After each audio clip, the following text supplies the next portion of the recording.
आज मैं सजेशन लेकर के आया हूँ बीए पार्ट थर्ड। जो स्टूडेंट बीए पार्ट थर्ड में है जिनका इंग्लिश ऑनर्स है, जी हाँ, कि पेपर 6 में कौन कौन से ऐसे क्वेश्चन है जो बहुत ज्यादा इंपॉर्टेंट है, आज हम लोग वो सीखेंगे। क्योंकि आपको पता है कि मैं डे टू डे सजेशन देती हूँ और वो सजेशन से 80% चांसेस होती है आने की आपके एग्जाम में। तो चलिए देखते हैं कि पेपर 6 के लिए कौन कौन से क्वेश्चन बहुत इंपॉर्टेंट है।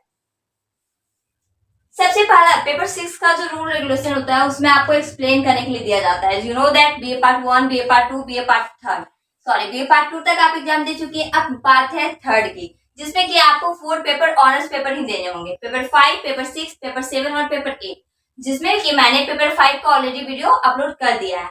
आज हम लोग लेकर के आए हैं, मतलब मैं लेकर के आई हूँ पेपर 6। तो चलिए देखते हैं। इसमें आपको सबसे पहला कवर जो करना होगा वो आएगा आपका एक्सप्लेनेशन। एक्सप्लेनेशन एनी 3 एक्सप्लेन करना है कोई 3 पर। जैसा कि आपको पता होगा कि आपका सिलेबस क्या है। आपका सिलेबस में जो जो बुक इन्वॉल्व है उसी बुक से रिलेटेड आपका एक्सप्लेनेशन आएगा। एक्सप्लेनेशन बनाने कितने 3, जो कि 8 मार्क्स से बिलोंग करते हैं। तो 24 मार्क्स आपके यहाँ मिलते हैं एक्सप्लेनेशन से। 24 मार्क्स मजाक वाली बात नहीं है, जिसको बनाना होगा। क्योंकि पेपर पार्ट थर्ड में थोड़ा हार्ड होता है, लेकिन देखा जाए तो अगर आप प्रॉपरली तरीके से पढ़ते हैं, समझते हैं, तो वो नॉर्मल तरीके से भी चले जाता है और अच्छे से एग्जाम भी पास हो जाता है। सेकेंड नंबर आता है, वो आएगा आपका क्रिटिकल एप्रिसिएशन करने के लिए। क्रिटिकल एप्रिसिएशन करना है किसी एक पर, एनी वन। कितने मार्क्स मिलते हैं आपको? 14 मार्क्स मिलते हैं। तो उसके लिए मैं 4 ऑप्शन लेकर के आई हूँ। सबसे पहला स्ट्रेंथ मीटिंग, ये आपका है क्रिटिकल एप्रिसिएशन में आ सकता है, ज्यादा चांसेस है। स्ट्रेंथ मीटिंग, सेकेंड है स्नेक, थर्ड है a dialogue of self and solve, and fourth number आ गया द सेकेंड कमिंग। ये 4 ऐसे मतलब क्रिटिकल एप्रिसिएशन के लिए इंपॉर्टेंट है, जिसका 80% चांसेस है आने के एग्जाम में। तो आप क्या करेंगे, 4 को प्रिपेयर कर लेंगे। इस 4 में से कोई एक आएगा ही आपके एग्जाम में कंफर्म। क्या करना है आपको? Strange meeting, snake, a dialogue of self and solve and the second coming.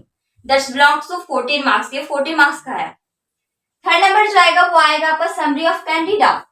Summary of Candida, Candida का समरी लिखने के लिए क्या, क्यों, कहाँ, कैसे, ये सारा डिटेल बताने के लिए कैंडिडा में क्या, कहाँ, कैसे है।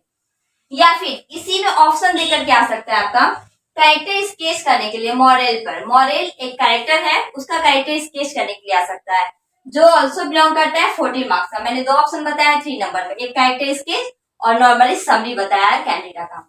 अब बात करते हैं 4th नंबर पे। 4th नंबर जो आपको प्रिपेयर करने हैं, मैंने 2 ऑप्शन लाए, उन दोनों को आप कंप्लीट करके जाएंगे आपके एग्जाम में, ताकि कहीं कोई प्रॉब्लम ना हो पेपर 6 में। क्या है? फर्स्ट है आपका द स्कल्पचर मेथड या फिर व्हाट आई बिलीव। ये दोनों को आप पढ़ करके जाएंगे। ये दोनों अवेलेबल है यूट्यूब पे, आप कहीं से भी पढ़ सकते हैं। खास करके यूट्यूब से अगर आप पढ़ते हैं तो वो ज्यादा माइंड में आपका रहता है, क्योंकि जो चीज हम लोग वाच करके देखते हैं ना, वो बहुत जल्दी हमारे माइंड में अट जाता है और माइंड में रहता है। इसी वजह से ये दोनों को आप यूट्यूब से पढ़ेंगे। इनफैक्ट जो भी मैंने बताया वो यूट्यूब से आप पढ़ लेंगे, ताकि उस स्टोरी में का क्या बेसिक है, क्या थीम है, क्या मोटो है, ये सारी चीजें आपको समझ में आ जाए। ये भी मार्क्स बिलोंग करता है आपका 14 मार्क्स का। तो 4 नंबर में मैंने 2 बताया है, द कल्चर मैटर या फिर व्हाट आई बिलीव। ये दोनों आप कवर करके जाएंगे। 5th नंबर जो आएगा वो आएगा आपका discuss the theme of a passage to India. मतलब अ पैसेज टू इंडिया का डिस्कस करना है थीम पर। अब सामने सामने तो करना नहीं है डिस्कस, ये आपको लिखना होगा कि अ पैसेज टू इंडिया का थीम क्या है। मतलब अ पैसेज टू इंडिया अगर आया, वो पढ़ने के लिए हम मतलब दिया गया है पार्टनर में, तो क्या मोटो हो सकता है उसका, क्या थीम हो सकता है, क्या बताना चाहता है इसमें, ये आपको कवर करने होंगे। या फिर इसका समरी लिखने के लिए आ सकता है, या थीम या समरी, या फिर कोई भी क्वेश्चन आ जाए अ पैसेज टू इंडिया का आएगा आपके एग्जाम में, जो कि 14 मार्क्स से ब्लॉक करेगा। इसी में मैंने दूसरा ऑप्शन भी दिया है। इसमें दिया है कैरेक्टर स्केच करने के लिए मिस्टर फील्डिंग। मिस्टर फील्डिंग का कैरेक्टर स्केच आ सकता है, या फिर डॉक्टर अजीज का। डॉक्टर अजीज और मिस्टर फील्डिंग, ये दोनों का कैरेक्टर स्केच करने के लिए आ सकता है। तो आप ये दोनों को करके जाएंगे। क्लियर, बहुत सिंपल है, मतलब सिंपल ही चीजें आती है। बस फर्क इतना होता है कि आपका पढ़ने का तरीका कैसा होता है। Just only depend on marks, ये बस डिपेंड करता है आपका मार्क्स दिलाने के लिए। तो ये भी आपका 40 मार्क्स का आता है। फिर जो आएगा चूज द करेक्ट आंसर, ये आपका ऑब्जेक्टिव के रूप में आता है। मतलब कोई क्वेश्चन पूछा जाएगा, उसमें 4 ऑप्शन दिए जाएंगे, जो आंसर राइट हो आप वो दे सकते हैं, जैसा कि पार्ट 1 और पार्ट 2 में आप देख ही चुके हैं। ये आएगा आपका 5 × 2 = 10 मार्क्स। मतलब 5 क्वेश्चन पूछ जाएंगे 2 मार्क्स, या तो हो सकता है 10 भी पूछ सकता है, लेकिन 5 ही आता है, जो कि एक क्वेश्चन आपका 2 मार्क्स का रहता है। Choose the correct answer. उसी में फिर 7 नंबर आता है ट्रू एंड फॉल्स, ऑब्जेक्टिव के रूप में ही आता है ट्रू एंड फॉल्स। ये आपका आता है 5 multiply 2 is equal to 10 marks. ये भी आपका 5 क्वेश्चन आता है, जो कि इस क्वेश्चन है 2 मार्क्स, एक क्वेश्चन आपका 2 मार्क्स से बिलोंग करता है। तो ये टोटल हो गया 100 मार्क्स के।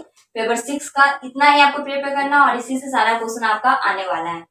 सो पहले से ही तैयारी रखिए, क्योंकि ज्यादा चांसेस है कि इसी ईयर ले लिया जाएगा आपका एग्जाम। और टीएमबीयू यूनिवर्सिटी और मुंगेर यूनिवर्सिटी से जो भी बच्चे बिलोंग करते हैं और जो पीए पार्ट 3 के लिए, उसके लिए मोस्ट इंपॉर्टेंट चीज है कि पहले से ही प्रिपेयर करके रखें, क्योंकि इसमें कोई सब्सिडी नहीं है कि 2 दिन पहले पढ़ करके आप जाओ और दे दें। इसको पहले से करना होगा, क्योंकि ये सारी चीजें वैसी है जिसका थोड़ा बहुत सेल्फ से भी होगा और थोड़ा बहुत आपको याद करने की जरूरत होगी, समझने की जरूरत होगी। तो उसके लिए आपको पहले से ही तैयारी करनी होगी। So, and now if you have any confusion, you can ask me on comment box. Thank you so much for watching my channel and meet you on next video.